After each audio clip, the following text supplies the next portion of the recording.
So thank you all for coming. It's my great pleasure to introduce Brian to talk to us about Brontosaurus and kind of the animals that I know I grew up with and made me fall in love with this career choices that are the same animals that you grew up with.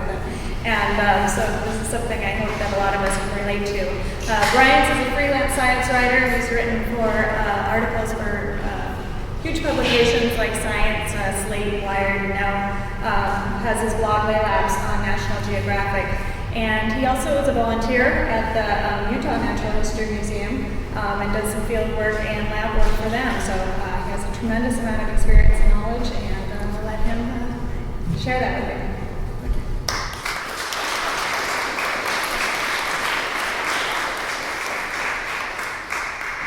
Thank you for all coming out here tonight.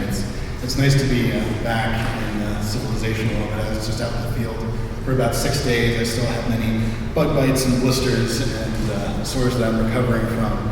And I figured that'd be a good way to sort of jump into this subject. It's, what is fieldwork actually like? If you look at the search for dinosaurs in movies like Jurassic Park, it looks really easy, doesn't it? I mean, it's just, brush it off, oh, we've got 3 complete skeletons right here, that's somebody's, PhD project. And if you watch the actual film, it's the only time that I know of in a Hollywood movie where you can see someone picking a dinosaur's nose if you look really, really carefully as they're uncovering the skeleton. I wish it were that easy, and to sort of give you the contrast of the fantasy versus reality, I'll just recount very briefly what I was doing in the Catasaurus formation of southern Utah. So this is from the time period back when Utah was beachfront real estate, when there's this seaway that cut North America in two, and southern Utah, which is now these dry, sort of shrub-flecked badlands, was a lot more like Louisiana with dinosaurs and gigantic alligators.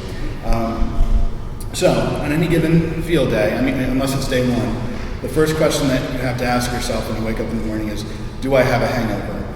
Because you're out, picking and shoveling, walking the badlands all day, and you have to sort of make sure you stay hydrated enough, and after doing all this, nothing sounds better than a nice cold beer that's waiting for you back in camp, and it's easy to get a little bit too relaxed in the after prospecting hours, so that will determine how early you get up. Either that or the person who inevitably starts making coffee at like 6 o'clock in the morning before the sun is even up, and you're just sitting there and you're thinking, like, why do you need this right now? So during that zombie phase where people are shuffling around camp, just kind of getting their lunches and packs together, and you'd figure that we as paleontologists would want to get out immediately. It's exciting to be looking for dinosaurs and get out in the coolest part of the day before that sun gets overhead and starts beating down on you, and that never happens. I've never seen the crew that I go out with get out before earlier than about like 9:30 and out to the outcrop at about 10. And from there it depends on what you're doing. And during this particular expedition, I was assisting with a sort of extension of a particular core. We had this 75 million year old Pedersen, one of these shovel-beaked herbivorous dinosaurs. People had found parts of the skeleton during previous years. There were skin impressions, and our goal was to extend this core. And the way that you find these things, it's not through ground-penetrating radar. It's not through just brushing off the surface or digging a hole anywhere. It's looking for dinosaur crumbs. Basically, you spend hours scuffing over the badlands or these outcrops, looking for just little tiny pieces of bone that are sort of crumbling out of the rock, and you hope that there will be part of a femur or a vertebrae or something that's going into the rock that gives you some indication that there's more of the dinosaur in there. And then it becomes paleontology triage. Is this something new? Is it something significant? Does it look complete enough? Is the amount of overburden just too much to even imagine moving? All these things are taken into consideration. In our case, there was enough to extend things back. So it was about 2.5 days of just shovel and pick work before we got down to the bone layer. And during this time, there's actually, and this is kind of odd that this happened, there was a marathon that was basically going through the National Monument, this program called Impossible to Possible, that were every day, these 18 and 20-year-olds were running a full marathon to different fossil sites. And we're going like, how could you possibly do this? And when they met us, it's like, well, how could you possibly spend all day, picking and shoveling like you do without, before you even get to them? Like, why would any sane person elect to do this with their free time? And I guess that's the reason that I'm here to talk to you tonight is why are we actually interested in dinosaurs? Why do we care, and why are their images changed so much. Dinosaurs aren't just kitsch or kid stuff. I mean, when I, even today when I checked into my hotel here in town, I mentioned this here on the book tour, and the person who was checking this out, I handed them a card with this image on it. They're like, "Oh, is it a kid's book?" It's like, no, it's for grown-ups. Like, dinosaurs are cool for everybody. Dinosaurs can be for grown-ups too, and that seems like something that people have a very hard time getting their minds around. But of course, for me, it did start with childhood fascination. So this is the American Museum of Natural History, old school Brontosaurus skeleton. When I first saw this animal, it wasn't exactly here. This is the original mount. When I saw it was in 1988 in their Hall of Jurassic Dinosaurs. But to me, this was the epitome of everything a good dinosaur was. Droopy tail, neck held low, blunt kind of skull. It looked, I can imagine it being as dumb as this animal looked. It has this kind of low, sort of, hungover kind of bearing, and that was only reinforced by the artwork and covers of some of my favorite dinosaur books. So this is my favorite as a kid. You can just pretty much see directly based off of that skeleton. So you could really only imagine this animal kind of dopily feeding on cycad fronds or ferns, or maybe wallowing in a swamp. But these animals were not smart, they were not agile, they were not particularly dynamic. They just ate and made baby dinosaurs, rolled around in the mud, and that's all that they ever did. But now we've got animals like this. This is the animal properly called a Pedersen. This is on display at the Carnegie Museum of Natural History in Pittsburgh. So how did we get from those old images to something like this, or possibly something like this? A cute, fuzzy little Patasaurus. The Patasaurus might have been far cuter than we ever imagined. What's the science behind that? Why, when we go back to museums or we see new exhibitions, are the dinosaurs relatively unfamiliar? They might have the same names, and it's the same bones put in new positions, but why do they keep changing? Why do they keep changing? Well, understand that we have to kind of unravel the history of Brontosaurus, because to me, Brontosaurus is really this lost dinosaur is the main case, or the most iconic case of just how science works. So it goes back to this classic era in paleontology, the Bone Wars era of the late 19th century. And I would say that these two guys are gentlemen in their interactions with each other. They were not. They're kind of rather cantankerous scientists. On the left here we have Edward Drinker Cope, who was based out of Philadelphia. On the right, Auckland Charles Marsh, who was based out of the Yale Museum, the Yale Peabody Museum in New Haven, Connecticut. And both of these guys were vying to be America's top vertebrate paleontologists. I mean, they were racing each other so fiercely that not only were they naming almost any sort of fossil scrap that they could get out of new formations as a new genus or species, but they were doing this in by telegraph, more or less. They were just trying to get these things out so rapidly to beat the other guy in print because they knew they were working in similar formations. There we go. So, in particular, though, I mean, Apatosaurus and Brontosaurus were some of Marsh's dinosaurs, and their story goes back to Colorado in 1877, where a amateur sort of fossil collector and expert named Arthur Lakes came across the bones of one of these long-necked, heavy-bodied, long-tailed dinosaurs, and he sent these along to Marsh, and Marsh named this Apatosaurus ajax. And Lakes was good enough in the field, and this is actually one of his illustrations, as was the previous one. He fancied himself something of an artist and actually made some illustrations of the outcrops he worked. He went out, or Marsh sent him out with some other crew members to Como Bluff in Wyoming, where he found the remains of a very similar sauropod dinosaur. And when these were sent to Marsh in 1879, Marsh named this animal Brontosaurus excelsus. So animals that were generally similar in size and in form, but Marsh thought that they were different enough to deserve different names. And these are the early restorations of the animal that would become known as Brontosaurus. And this is before the era when people put up dinosaur skeletons. Paleontologists very early on felt that it would be rather crude to put up a dinosaur skeleton, let the public anywhere near their precious animals. These animals were for science alone, so they only restored them on paper. It wasn't until really the beginning of the 20th century that we started to actually have exhibitions and let people actually see these wonderful animals. And this is the actual Brontosaurus. It has the correct Apatosaurus skull, which I'll get to why that is in a moment. But this is at the Yale Peabody Museum in New Haven, Connecticut. I had the pleasure of actually visiting this exhibit not too long ago on this tour. And if you ever want to go to see the one and only animal that Marsh named Brontosaurus, those are its bones right there. And this scene of dinosaurs waiting for an elevator apparently, just like stock still, old school pose. But of course today, as any young dinosaur expert can tell you, we don't use the name Brontosaurus anymore. It's Apatosaurus. And the reason why goes back to 1903, and this paleontologist who's overseeing the removal of this giant sloth pelvis here, his name is Elmer Riggs, and it was in that year that he came out with a paper. They're saying, well, Apatosaurus and Brontosaurus, they are relatively similar. They're different species, but they're not different enough to deserve being put in different genera. So really, the name Brontosaurus should be sunk, and it should be Apatosaurus excelsus. So now we have two species of Apatosaurus, and this was resolved in 1903. So this was over a century ago that this should have been over and done with. But for whatever reason, Brontosaurus just kind of clung on to the public imagination. In museum displays, museums would use the term Brontosaurus, even though Riggs had sunk it. The exact reasons why we're not really sure.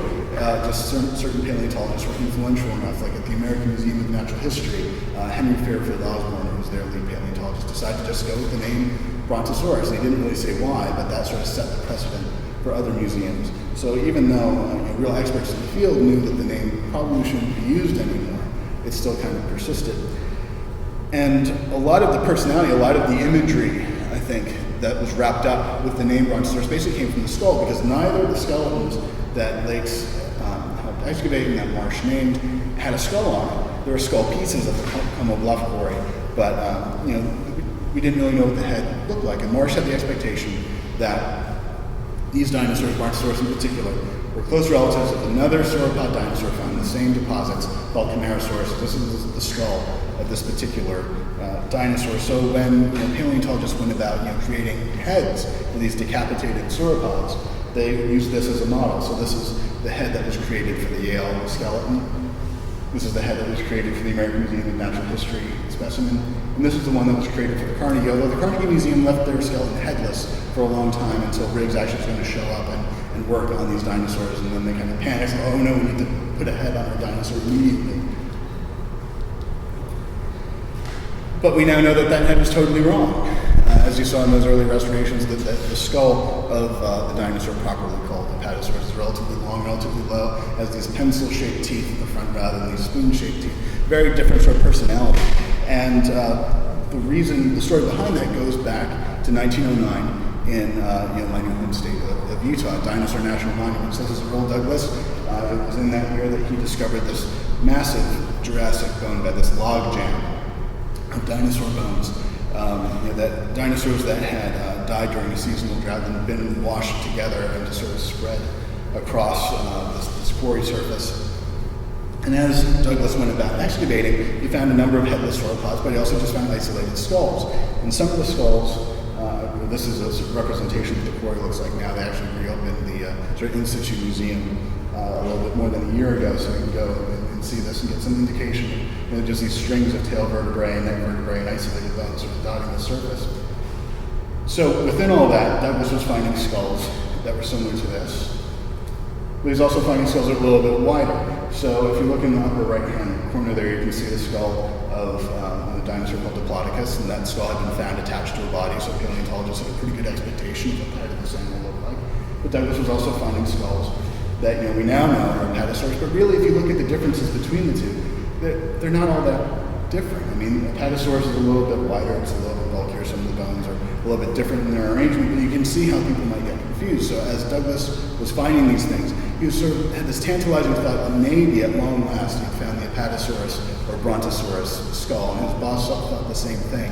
But no one really wanted to commit to this, because unless someone found a head at the end of one of those long necks, you couldn't really be sure. So for about 70 years, the skull of the dinosaur properly known as Apatosaurus sat in the Carnegie Museum collections with the label Diplodocus until a physicist turned dinosaur expert by the name of Jack McIntosh actually went back to the quarry notes and the quarry maps and figured out that the skull and body went together. So finally in 1975, we got the proper skull on the animal, and it just entirely changed the personality of the dinosaur. This happened during a time called the dinosaur renaissance as well, where paleontologists were lifting the tails of dinosaurs, considering that they're much more active animals, that they're much more socially and behaviorally complex than ever before. So it was like the perfect moment for a major makeover for this famous dinosaur.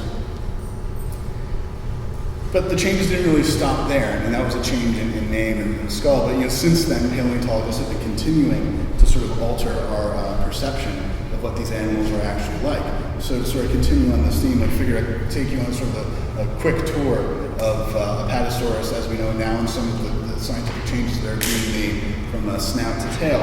And when I was young, you'd always see these dinosaurs sort of wallowing in swamps. And they have their nasal openings at the tops of their skulls, and this would seem to make sense. If these animals are basically spending all their time in the water, then they would need some kind of snorkel or something like that. Well, based upon comparisons with living reptiles and living birds and other animals, paleontologist Larry Whitmer figured out that the nostrils probably would have opened up much further along down the snout, that these dinosaurs didn't have their noses on the tops of their heads. They're actually a little bit further down.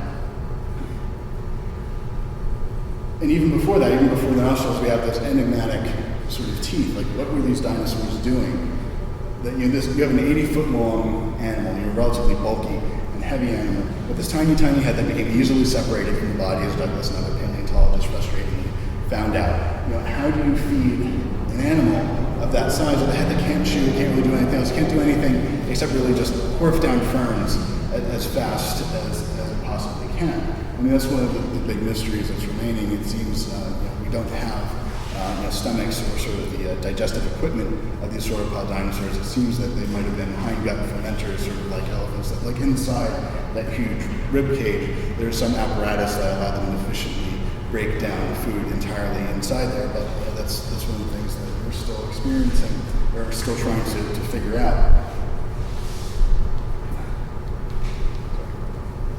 And we know they didn't eat the same things throughout their entire lives. So this is a restoration of the dinosaur called the Diplodocus, close relative of the Catasaurus, and based upon a juvenile skull that was also found at Dinosaur National Monument. It can be a little bit hard to see on here, but on that smaller one, the muzzle is kind of rounded, and on the adult, the muzzle is kind of squared off. And modern animals today, like you see bovids and other herbivores in Africa, this is a difference between browsers and grazers, animals that spend their time really carefully selecting high-quality, nutritious foods versus animals that just will basically suck down almost any food. There weren't grasses during this time, but the equivalent sort of low-quality vegetation to fuel their bodies. So it seems that there's this kind of partitioning between juveniles and adults, that these dinosaurs were changing, both in their anatomy and their diets as they grew up.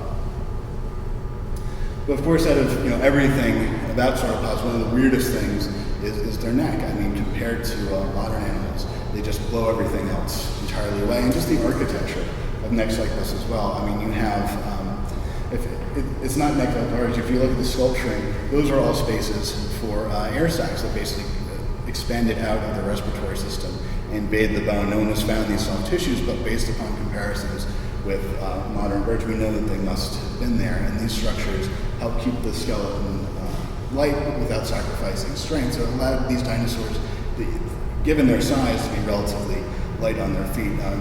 Estimates for a cousin of this animal called Supersaurus, one of the largest sauropod dinosaurs, might have been more than 110 feet long. Might have been no more than about 35 or 40 tons. I mean, that's a lot to consider, a blue whale reaching similar lengths but being 100 tons or more. So for their size, these animals are relatively light, and that was one of the reasons for that they're able to attain these sizes, whereas we mammals can't. If you look at the largest land animals or land mammals, through time they don't have any kind of workaround to attain these sizes. They don't have a way to get big without you can't.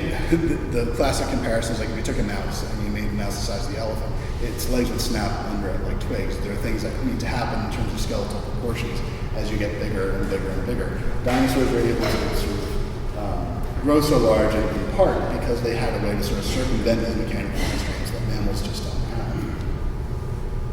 But you can see what I mean here about the dinosaur necks is that this little blip all the way on the bottom is a human, and then you have a giraffe, which is the longest necked mammal that we know of.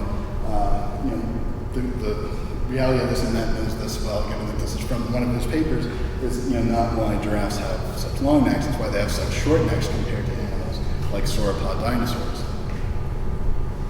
This is something that should also be familiar to Matt.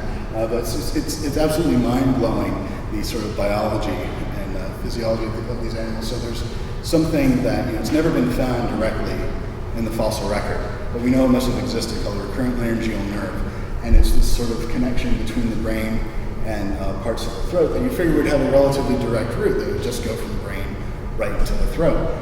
Instead, it has this really circuitous pathway that goes all the way down through the upper aortic artery of the heart and then all the way back up again, so it's twice as long as it has to be. So in us, that doesn't seem all that impressive, but when you have an animal with a neck that's 30 feet long, you end up with a nerve that's over 60 feet long. And it's just absolutely mind-blowing, the sort of anatomy that these animals must have had as a consequence of evolution. Like, even though we can't see this directly, we know that it must have been there. And this is an example of what I was mentioning before. This is a mount or a restoration of Paraceratherium, probably the largest land animal or land mammal that ever existed, just nowhere close to the size of sauropod dinosaurs. But the other secret of why sauropods are able to attain such massive sizes would have to do with reproduction, the fact that they're able to sort of outsource their reproductive output by laying eggs. So if we think about the largest mammals today and the way that they reproduce, an elephant will gestate just one offspring for almost 2 years, and that puts on sort of energetic physiological limits to sort of how big they can get. For elephants to get bigger, they might have to gestate young longer, change something about reproduction, whereas by laying eggs that were around the size of a grapefruit or a soccer ball or so, dinosaurs were able to sort of circumvent some of those problems and grow to large sizes. So that, paired with the air sacs, allowed them to get so big. We don't know the evolutionary reasons why they were pushed to become so large, but some of these sort of workarounds allowed these large sizes to evolve. But of course, how did they make baby dinosaurs in the first place? I mean, this is one of the big fossil mysteries. We know dinosaurs must have figured this out, but we have to sort of reverse engineer this the best as we can. So imagining how these animals must have made it. I mean, having that big tail in the way is obviously one of the major problems. It's something that it's hard for us to imagine. If you look at a lot of paleontology books that consider dinosaur mating at all, it's relatively easy to draw a two-dimensional image of how this works, but figuring out, okay, how far could a tail lift, how far could a femur swing out? That's something that we don't really know. I'm actually working with a paleontologist at the University of Nature in Berlin who's taken laser scans of dinosaur skeletons. We're actually trying to figure this out, figuring, okay, how far could that femur move in the hip socket, how far could the tail go? And for this, obviously these dinosaurs are not spiky, but for dinosaurs like stegosaurs, it's not even the armor. It seems to be that there's physical limitations in terms of like the dinosaur Kama Sutra would actually work. So like I said before, these dinosaurs obviously figured this out, but we have to kind of use our best technology to figure out one of the basic aspects of dinosaur lives. But in terms of what we can know about, or what people often think about unknowables, like soft tissues in a lot of these animals, we can use sort of modern animals to help guide us. So in this larger evolutionary tree, you have dinosaurs on the one side, birds are modern dinosaurs, and on the other side, all the way up top here, you have crocodilomorphs, so living, alligators, crocodiles, camels fall in that group. All those groups in the middle have gone extinct, but if we consider modern crocodiles on the one side and we consider birds as living dinosaurs on the other, features that are shared in common with them, we can expect they're probably present all the way back to the common ancestor, and probably present in many of those groups in the middle unless they were lost secondarily. I mean, this is a way to create a hypothesis. Did these traits evolve independently? Do they go back to a common ancestor? But by looking at living dinosaurs and crocs, which are the closest cousins to the dinosaur group as a whole, we can get some kind of idea of what might have been present with dinosaurs. So in terms of reproductive anatomy, the actual equipment that was used, this is the reproductive anatomy of a male crocodile. So we know that male crocs have a phallus, and we know that amongst birds, which are, as I mentioned, living dinosaurs, that in most of the archaic groups of birds, waterfowl and ostriches and tinamous, they're also similarly equipped. So that means that male dinosaurs probably had something along the same lines. We don't really know in terms of size or anything else. That's something that we'll await. Perhaps in future fossil discovery they'll make the cover of Nature and make paleontologists blush, I'm sure. But we can at least sort of define our expectations about dinosaur soft tissue anatomy, even when we don't necessarily have direct direct fossil evidence of that.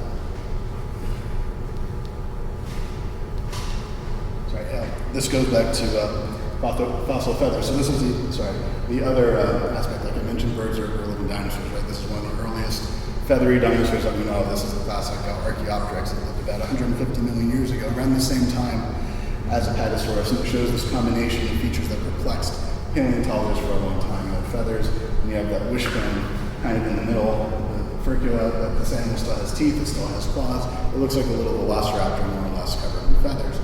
And as paleontologists have discovered more and more fossils around the world, they've not only been able to place birds directly in the dinosaur family tree, and then you have aves all the way on that side, and the closest dinosaur relatives, things like Troodon and Velociraptor over there on the left. They found fossils that have a lot of fuzz and archaic feathers and other kinds of body coverings. And we know from gut contents that we had feathery dinosaurs eating other feathery dinosaurs, and feathery dinosaurs eating birds. And Tyrannosaurus rex itself may have actually been a fuzzy dinosaur. We don't have direct fossil evidence of this, but the fact that there are two fuzzy tyrannosaurs, one relatively small, one 30 feet long, and the fact that tyrannosaurs were part of this group of Coelurosaurian dinosaurs in which every single lineage has feathers would lead us to expect that this animal did as well. It's the same logic as when we see restoration of early humans like Lucy. She's always covered in like a thick coating of hair. Well, no one's ever found hair with one of these early human fossils, but because she's a primate and because she's a mammal, we know it must have existed. So this is a perfectly decent hypothesis, as decent as the classic scaly image of Tyrannosaurus rex. Even the Velociraptor in Jurassic Park probably should have feathers in the fourth installment. And I think it says something about people's resistance to the idea of feathery dinosaurs, that the best version of a feathery velociraptor I can find is of a dead one. But what does all this mean for things like a Pedersen? And these are all these are not birds. These are all dinosaurs that are relatively closely related to birds. Well, the neat thing is, all the way on the other side of the dinosaur family tree, the dinosaurs are as distantly related to birds as possible while still being a dinosaur. Dinosaurs like this, called the Catasaurus, this archaic relative of dinosaurs like Triceratops, they're starting to find quills and bristles along their tails and along their backs. So whether these things are structurally the same as feathers or not, we don't really know. But what we've got are lots of the diverse array of feathers on one side. We've got these other sort of integumentary body structures on the other side. So if we use that same kind of bracketing logic, if we've got feathers all the way on that theropod side of the family tree, we've got other kinds of integument on this side of the family tree as well. Either these body coverings evolved multiple times in dinosaur history, or there's the possibility that these features were present in the last common ancestor of all dinosaurs who were an early trait, modified in some groups, lost in others. But the groups in the middle might have also had some of these traits. So it's not entirely unreasonable to suspect that maybe some sauropod dinosaurs had some kind of fluffy or fuzzy or bristly or quill-like body covering over parts of their bodies. Again, this is something that no one has found direct evidence for, but it allows us, this kind of logic allows us to create hypotheses and ask questions of things that we've always assumed. In classic restorations of sauropod dinosaurs, are typically elephant skin, they're very scaly skin, and that is that sort of conservative vision of what dinosaurs were like. But now, based upon these various finds, we're starting to question, okay, what other possibilities are there? Evolution is much more fantastic and produces much more diversity than we really ever suspected. So yeah, this is kind of a very speculative dream, but it's as strange as it is, it's not entirely impossible either.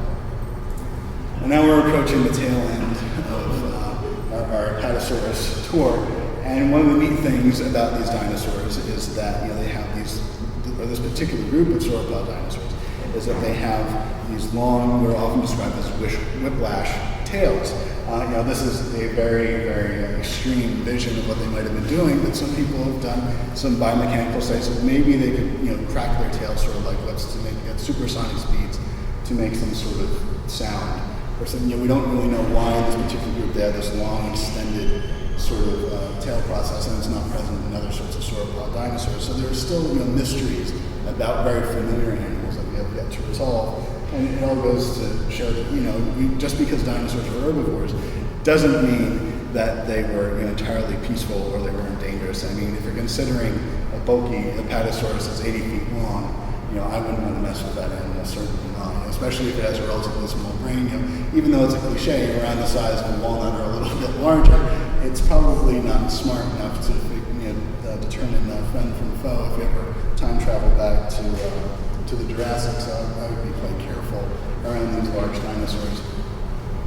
And this is all part of just putting dinosaurs back together, getting insights into their lives that we never had before. I mean, if I was giving a lecture like this, and I know this is a very brief tour through a Catasaurus anatomy, but if I was giving this talk a long time ago, during the early 20th century, there might not be a lot to say about this dinosaur. I mean, paleontologists expected that, they knew the Catasaurus and other dinosaurs were really, really large, and they thought that maybe they had some kind of glandular problem. There was some kind of internal evolutionary process that was causing them to get bigger and bigger and bigger, and that was the ultimate reason for their extinction, was that they just, they got too big and failed somehow, leaving way for mammals. And how they actually lived, their actual biology, wasn't really considered in such detail, but now people are going beyond, just reconstructing skeletons or drawing restorations, or digging up bones and letting them collect dust. Paleontologists are really digging into the bones and using living animals as sort of proxies to investigate what these animals are actually like in a way that has never really been possible before. I mean, during the 1970s, that was the era that I previously mentioned with the dinosaur renaissance. So this was sort of brushing away all that old imagery that dinosaurs were doomed to extinction, that these were animals that thrived until the very end and were very, very complex. But now we're in the dinosaur enlightenment, where we're actually investigating some of these questions or hypotheses that were brought up several decades ago. So questions about, were they really warm-blooded, and how did they accomplish that? And how widespread were feathers, and what did they evolve for, since the original feathers wouldn't have been for flight? And how did animals this large require enough food to actually, fuel their bodies and not only survive but thrive, given all the different sauropod groups? So even though this seems like a static sort of image, this image of the classic Morrison formation sort of community of dinosaurs, it's sort of a reflection of not only how much dinosaurs have changed, but sort of our constant, attempts to put these dinosaurs in ecological context and understand where they fit in the world and in the history of life on Earth, especially since all the cool ones are gone.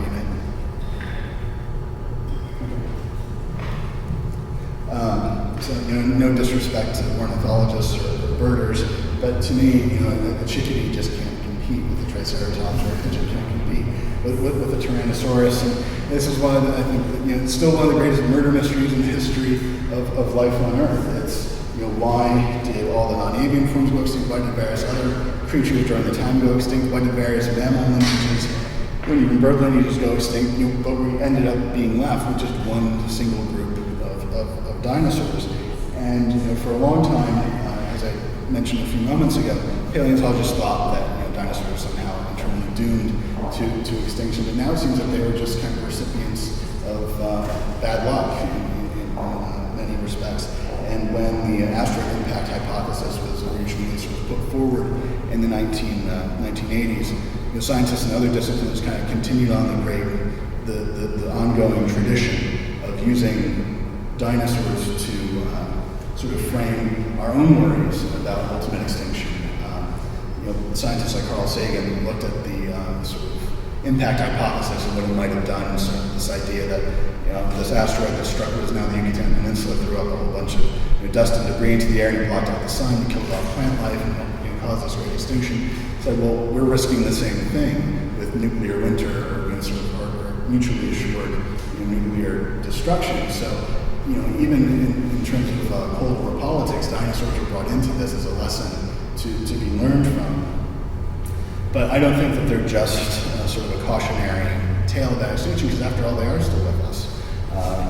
Their tale isn't only of extinction, but also of survival. And I think that's one of the things that have fascinated us from the very beginning. It's one of the most perplexing things about them. Like even in the early 20th century, when paleontologists were saying, well, dinosaurs are just this interlude in the history of life on Earth, and they were doomed to die out to make way for the mammals. They'd always include a little coda in their textbook saying, well, then again, why did they persist for so long? Why were they, if dinosaurs were so, sort of inherently obsolete, putting their energy in all this armor and everything else, then why were they around for millions and millions of years. We're only just starting to understand the reasons for their success, and really they're sort of recipients of and victims of these massive extinction events. The first dinosaurs appeared a little bit after 250 million years ago in the wake of the worst mass extinction of all time at the end of the Permian. But they didn't immediately dominate the world. You didn't have Tyrannosaurus and Triceratops at the very, very beginning. Dinosaurs are relatively small, they're relatively marginal, living on sort of the edges of their environments. The world was ruled by crocodile relatives. It took another mass extinction event at the end of the Triassic, about 200 million years ago, to give dinosaurs a shot. And then they got bigger, they proliferated, they became much more disparate and much more diverse until that further extinction 66 million years ago that wiped all of them out except for the birds.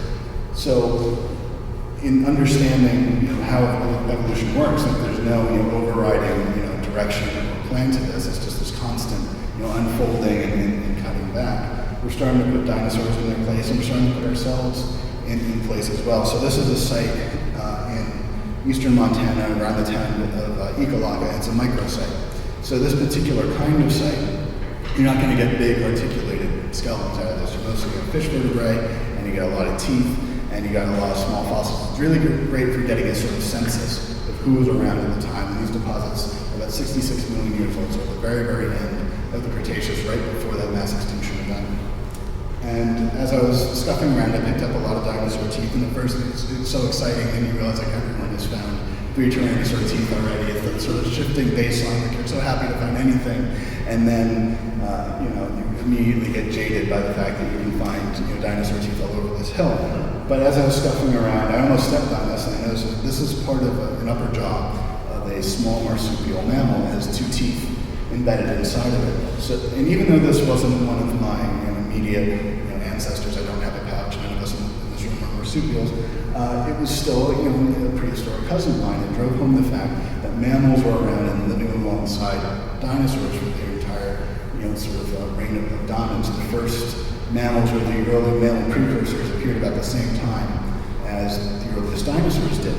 And we often say that, well, okay, because of that extinction event at the end of the Cretaceous, that allowed the age of mammals to start, and we kind of take this view from our own perspective, what a wonderful thing that was that mammals finally got their shot. But the truth of it is that for over 160 million years, mammals lived alongside dinosaurs, and even though dinosaurs kind of kept mammals down, they also shaped the evolution of our ancestors and our relatives. So while it's true that we exist because the non-avian dinosaurs went extinct, we wouldn't be here if non-avian dinosaurs never evolved. If that Triassic extinction, say, never happened, and crocodile relatives continued to rule, evolution probably would have taken any number. We can't even imagine how many different pathways altered the evolution of our ancestors and relatives, and shifted evolution in such a way where something like us may have never evolved. I mean, if you look at the entire history of life on Earth, humans or anything human-like have only evolved just once, and that was starting about 6 million years ago, and that was relying on all these earlier contingent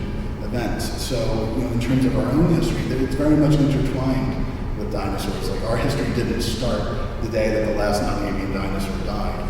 It really began with theirs. And this was further brought home to me as I was doing a little bit more field work. This is a view of the Catasaurus plateau that I was mentioning at the very beginning in southern Utah, Grand Staircase Escalante National Monument. So a lot of those outcrops in the middle, that's this formation that we're looking at.